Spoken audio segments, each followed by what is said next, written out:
Hello there. Right, let me introduce myself just in case you're not a subscriber, you've never watched my videos before.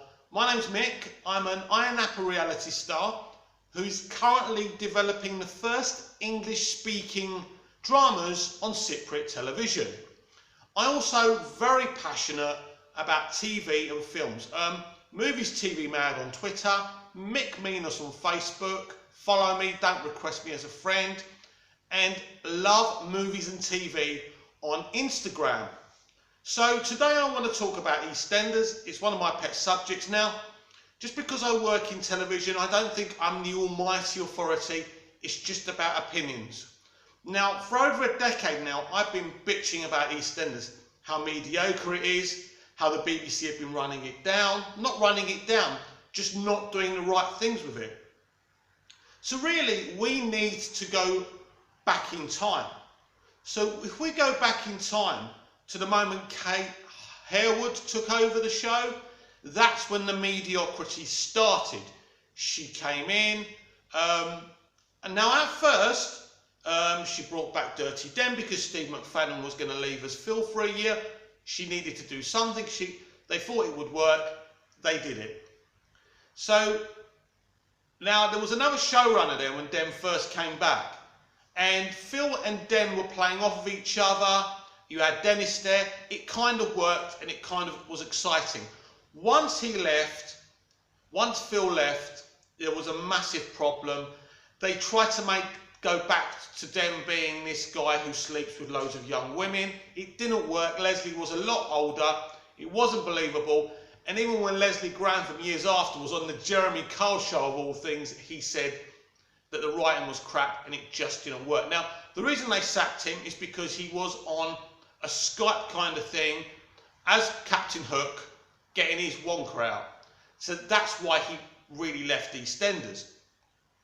So once he left, and to kill an iconic, I loved Leslie as Dirty Den, and to kill off an iconic character with a doorstop shaped as a dog and just bury him in the cellar, it was absolutely ridiculous. It was horrible.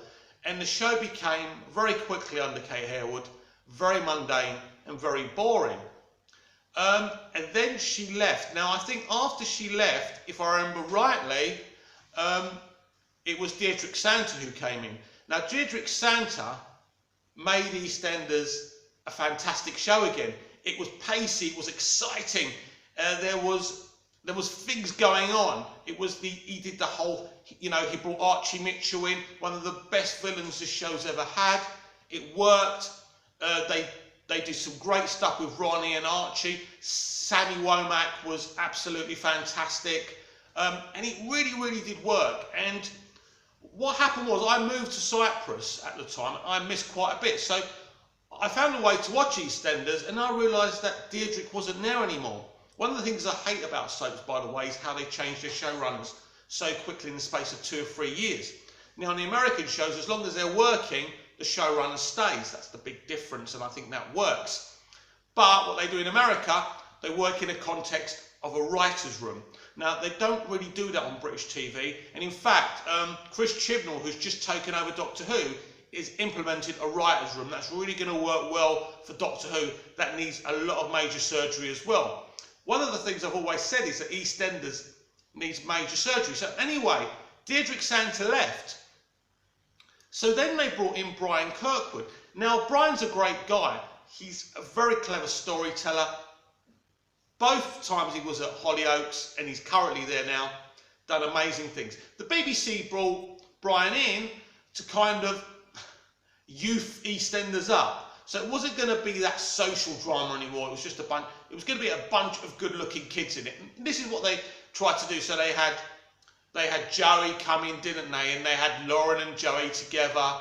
But Brian brought in Derek Branning. He has to be the worst type of caricature I've ever seen a creative man try and do, a man, a woman, or whatever. It was so. This was his whole narrative. I'm Derek Branning, and I'm hard. It was absolutely laughable. Good actor playing him, but it was terrible what they gave him. I remember when he walked in up to Pat. Hello, Pat. And you know, Pat, this really tough woman from the East End, was running away from him. He never did anything to anyone while he was on the show. Now, I know when he was a young man, he was meant to be an hard nut and he could do anything to anyone, but it just wasn't believable. So EastEnders began to be a joke, and then Brian Kirkwood brought in David Essex and a whole bunch of other people. Now, they were all connected to Alfie, if I remember rightly. Didn't work. Absolute disaster. I think within a year to 6 months, David Essex's contract wasn't renewed, and that wasn't a surprise. Now, after Brian Kirkwood, they brought in a female showrunner, and I forget her name now. That was a disaster. That was a disaster too.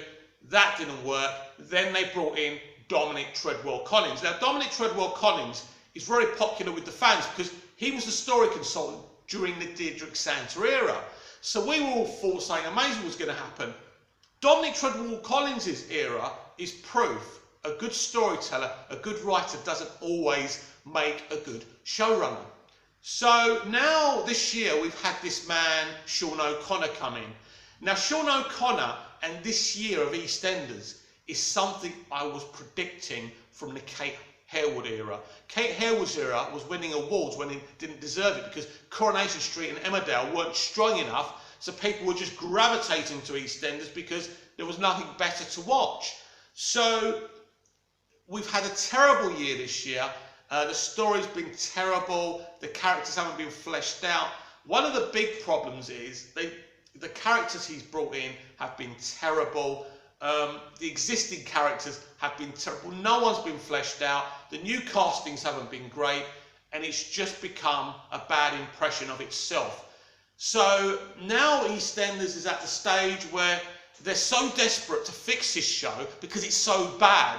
They brought back John York, who probably ran the last great era of EastEnders, or one of them. Not talking about Deirdre Santa, of course, that was the last great era. Apologise, Deirdre, you'll forgive me, honestly. But so now we're in this situation where this guy John York's in for 2 months, as far as I know. So he's sacked Jacqueline Josser, and was it Lorna Fitzgerald, is it? Now, Jacqueline Josser, I mean, I wanted her to go for years. She just represents the Skin Deep Brigade. Oh, Jack, you're brilliant because you're beautiful. It's that kind of attitude. That's what EastEnders has become. The BBC, and I've said it in many videos about EastEnders before, have urinated on what Tony Holland, Julia Smith and Corinne Hollingworth put together. Now, Corinne Hollingworth was a great lady. She's no longer alive. Now, she was the one who came up with the idea of replacing Dirty Den when he originally left with the Mitchells. She had this idea, I remember her talking, and she was saying we need 2 strapping lads, they need to be imposing. So, you know, and actually, if you remember El Dorado, that flopped. In the last 6 months, Corinne went over there and nearly saved the show. So she was a genius. We had some great people who used to work on EastEnders. And we always used to have the best actors. Now we've got average people working on the show. That isn't right. Doesn't matter what you say, what I say. EastEnders is where it is now. I predicted years ago that I think ultimately one day EastEnders will be on in the afternoon, about 1:30, about the time they got doctors on. And it will just kind of wither there and die. This is a very sad story, what's happened to EastEnders, because it's all self-inflicted. It's not because people are fed up with EastEnders or fed up with soap. The problem is now, soap doesn't make much money for BBC because they've got one soap right and it makes, apart from them selling it to other networks around the world, it makes nothing. You make a 1-hour drama, you can sell it to Netflix, you can make millions, you can sell the DVDs, the Blu-rays, lots of money. With streaming, there's more money, but you can't, no streaming company wants to buy a soap. And I believe that the BBC have become wise to it now, and that's why EastEnders is no longer their priority. And I think they wouldn't care if they had to cancel it. I think either it's going to move to afternoons or it'll be cancelled. We can't save this show now. If I was there, maybe I could do something, but I'm not. It's a very, very sad story.